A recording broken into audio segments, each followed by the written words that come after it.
നമുക്ക് ഉരുളക്കിഴങ്ങും അതുപോലെ ക്യാരറ്റും ബീൻസും സവാളയും ഗ്രീൻ പീസും മുട്ടയും ഒക്കെ ചേർത്തിട്ട് നല്ലൊരു കറി ഉണ്ടാക്കിയെടുക്കാം. അപ്പോൾ ഞാനതൊക്കെ എടുത്തിട്ടുണ്ട്, കഷ്ണങ്ങളൊക്കെ നുറുക്കിയെടുത്തിട്ടുണ്ട്. പച്ചമുളകും ബിരിയാണി ഇലയൊക്കെ എടുത്തിട്ടുണ്ട് കേട്ടോ. പിന്നെ ഞാൻ ചട്ടി കഴുകി അടുപ്പത്ത് വെച്ചിട്ട് എണ്ണ ഒഴിച്ച് കൊടുക്കുന്നുണ്ട്. അപ്പോൾ എണ്ണ ഒഴിച്ച് കൊടുത്തിട്ട് ആവശ്യത്തിന് എണ്ണ ഒഴിച്ചിട്ടുണ്ട്.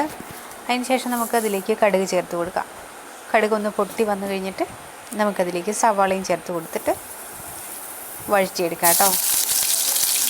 സവാള ചേർത്ത് കൊടുത്തിട്ട് ഒന്ന് വഴറ്റിയിട്ട് അതിലേക്ക് നമുക്ക് ഉരുളക്കിഴങ്ങ് ചേർത്ത് കൊടുക്കാം. സവാള ഒരുപാടങ്ങ് വഴണ്ട് പോകണ്ട, ഒന്ന് ജസ്റ്റ് വഴണ്ട് വന്നാൽ മതി. അത് കഴിയുമ്പോഴത്തേക്കും ഞാനതിലേക്ക് ഉരുളക്കിഴങ്ങ് ചേർത്ത് കൊടുക്കുന്നുണ്ട്.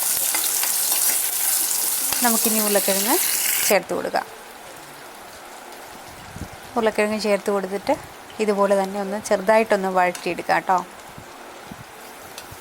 പിന്നെ ഞാനതിലേക്ക് ക്യാരറ്റും ബീൻസും ഒക്കെ അരിഞ്ഞ് വെച്ചതും കൂടെ ഒന്ന് ചേർത്ത് കൊടുത്തിട്ട് അതൊന്ന് വഴറ്റിയെടുക്കുന്നുണ്ട്. അപ്പോൾ അതെല്ലാം ഒന്ന് വഴറ്റി അതിന് ശേഷം ഞാനതിലേക്ക് പച്ചമുളക് ചേർത്ത് കൊടുത്തിട്ടുണ്ട്. ഒരു 4-5 പച്ചമുളക് ചേർത്ത് കൊടുക്കാം. വേറെ മുളക് പൊടിയൊന്നും നമ്മൾ ചേർക്കുന്നില്ല. അപ്പോൾ അതിന് എരിവിന് ആവശ്യത്തിന് ഉള്ള പച്ചമുളക് നമ്മൾ ചേർത്ത് കൊടുത്തിട്ടുണ്ട്. പിന്നെ ചേർത്ത് കൊടുക്കുന്നത് നമ്മൾ വേവിച്ചിട്ടുള്ള ഗ്രീൻ പീസ് ആട്ടോ. ആദ്യം ഒന്ന് ജസ്റ്റ് വേവിച്ചിട്ടുണ്ട്. ഒരുപാട് അങ്ങനെ വെന്ത് പോയിട്ടൊന്നുമില്ല, ചെറിയ മണികൾ കിടക്കുന്നത് കണ്ടില്ലേ. അപ്പോൾ അത്ര എന്നിട്ട് വെന്ത് പോയിട്ടില്ല. അതൊന്നും കൂടെ ഒന്ന് ഇരുന്ന് വേകാനുള്ളതാണല്ലോ, അതുകൊണ്ടാണ് വേവ് കുറച്ചെടുത്തത്. അപ്പോൾ അതും കൂടി കുക്കറിൽ വേവിച്ചിട്ട് ഞാനിതിലേക്ക് ഒന്ന് ചേർത്ത് കൊടുക്കുന്നുണ്ട്. അതൊന്ന് ചേർത്തൊന്ന് വഴറ്റിയതിന് ശേഷം അതിലേക്ക് ആവശ്യത്തിന് വെള്ളം ഒഴിച്ച് കൊടുത്തിട്ട് ഒന്ന് മൂടി വെച്ച് കൊടുക്കുന്നുണ്ട് കേട്ടോ. അപ്പോൾ ഒന്ന് വെട്ടി തിളച്ച് വന്നു കഴിഞ്ഞപ്പോഴത്തേക്കും ഞാനതിലേക്ക് 1/2 സ്പൂൺ ഉപ്പും കൂടെ ചേർത്ത് കൊടുത്തിട്ടുണ്ട്. പിന്നെ മഞ്ഞൾപ്പൊടി അങ്ങനെയുള്ളതൊന്നും ഇതിനാവശ്യമില്ല കേട്ടോ. പിന്നെ നമുക്ക് അതിലേക്ക് ചേർക്കാനുള്ള മുട്ടയും വേവിച്ചെടുത്തിട്ടുണ്ട്. പിന്നെ അതൊക്കെ ഒന്ന് വെന്ത് വന്നപ്പോഴത്തേക്കും ഞാൻ തേങ്ങ അരച്ചത് ഒഴിച്ചു കൊടുക്കുന്നുണ്ട്. നമുക്ക് തേങ്ങാപ്പാൽ ചേർത്ത് കൊടുക്കാം.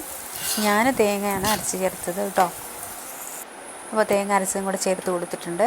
അതിന് ശേഷം മുട്ടയും കൂടെ ഒന്ന് ചേർത്തിട്ട് ഒന്ന് ജസ്റ്റ് ഒന്ന് തിളച്ച് വരട്ടെ. എന്നിട്ട് നമുക്കതിലേക്ക് വറവിട്ട് കൊടുക്കാം കേട്ടോ. പിന്നെ ഞാൻ അതിലേക്ക് ലേശം മല്ലിയില ആദ്യം തന്നെ ചേർത്തിട്ടുണ്ടായിരുന്നു. പിന്നെ ഒരു 1/2 സ്പൂൺ അളവിൽ ഗരം മസാല, 1/2 സ്പൂൺ താഴെ ഗരം മസാലയും ചേർത്ത് കൊടുത്തിട്ടുണ്ടായിരുന്നു കേട്ടോ. പിന്നെ വറവിട്ട് കൊടുക്കാം. അണ്ടിപ്പരിപ്പും മുന്തിരിയൊക്കെ കൂടെ വറവിട്ട് കൊടുക്കാം. പിന്നെ ബിരിയാണി ഇലയും കൂടെ ചേർത്തിട്ടൊന്ന് അതൊന്ന് എണ്ണയിൽ മൂപ്പിച്ചിട്ട് നമുക്കതിലേക്ക് ഒഴിച്ചു കൊടുക്കാം. പിന്നെ കുറച്ച് മല്ലിയിലയും കൂടെ ഞാൻ ഇപ്പോൾ ഇട്ട് കൊടുത്തിട്ടുണ്ട്. നല്ലൊരു കറി.